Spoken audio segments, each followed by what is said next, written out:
The first half of 2023 is now in the books, so let's take a look at Florida Realtors' newly released statistics for the month of June. In the single-family home category, closed sales were down about 8% this June compared to June of last year, when higher interest rates were really starting to dampen housing demand across the country.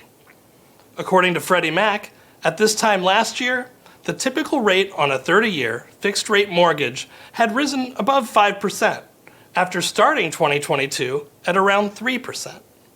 This June, by contrast, the typical 30-year fixed rate was between 6.5% and 7%. In light of that headwind, an 8% year-over-year decline in closed sales is understandable.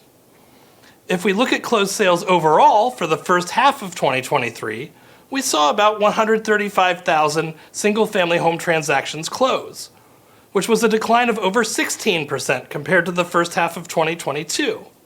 That's because the monthly year-over-year declines we saw earlier in the year were, of course, much more severe. In January 2023, for instance, when 30-year fixed mortgage rates were in the 6 to 6.5% range, single-family home sales were down 32.5% compared to January 2022, when rates were still around 3%. As the monthly gap between closed sales this year compared to a year ago continues to shrink, there's actually the possibility we may start to see sales rise year over year in the coming months. In the second half of 2022, rates continued to rise from 5% up to around 7%, and sales, as a result, can continue to worsen over time, beyond their normal seasonal second half declines. If rates remain stable the remainder of this year, or especially if they start to pull back a bit, we may very likely see sales continue to trend along the same seasonal path typical of pre-pandemic years, such as in 2019. New listings of existing single-family homes for sale were down by 17.5% in the first half of 2023 compared to a year ago, including a more than 27% year-over-year decline in June. We're unlikely to see that large of a year-over-year decline over the next few months, though. New listings temporarily spiked in mid-2022 in response to the sudden and rapid shift to rising mortgage rates early last year. But by the end of 2022, monthly new listings were well below normal levels, as homeowners locked into low mortgage rates increasingly became hesitant to enter the market. Interestingly, the number of new listings this June was pretty close to the number we had in June of 2019. So in that regard, there's actually been an improvement. Potential sellers who have been on the fence for the past several months may finally be starting to realize that this higher level of interest rates is going to be more persistent than they may have originally thought. Now, let's take a look at the end-of-month inventory of active listings of single-family homes. In 2022, as rates started to rise and the shift in the market became apparent, we initially saw a rapid rise in inventory levels as new listings started coming onto the market at a high rate. But once that short-lived burst in new listings reversed in the latter half of last year, inventory growth stabilized, and that trend has continued in 2023. As of the end of June, single-family inventory was about 14% higher than a year ago, but that gap will be closing rapidly in the next month or two.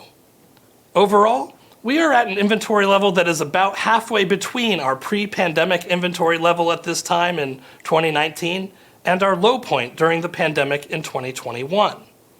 The improvement we've seen in inventory levels is a sign that upward pricing pressures are moderating, and that's shown up in the median sale price for single-family homes, which in June was $420,000, marking the third straight month where it was essentially unchanged from a year ago.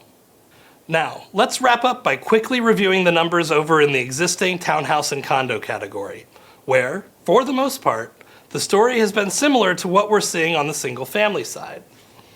In the first half of 2023, closed sales of existing townhouses and condos were down nearly 24%, but were only down 11% year over year in June. Just as is the case for single-family homes, we may see some positive year-over-year numbers in this category later this year. As for new listings of townhouses and condos, they were down close to 12% over the first half of the year, but fell close to 21% year over year in June. We expect this gap to shrink in the coming months as we increasingly will be comparing to the latter half of 2022 when new listings really started to drop. The inventory level of townhouses and condos at the end of June was over 40% higher than it was a year ago, but it has been stable for several months and remains well below our pre-pandemic inventory levels in this category.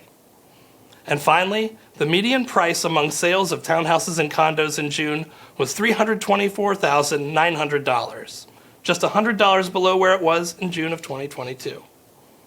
We've covered the state of Florida as a whole in this video, but what about your particular market area? Well, you can certainly check out how your market compares to the state overall if you're a member of Florida Realtors.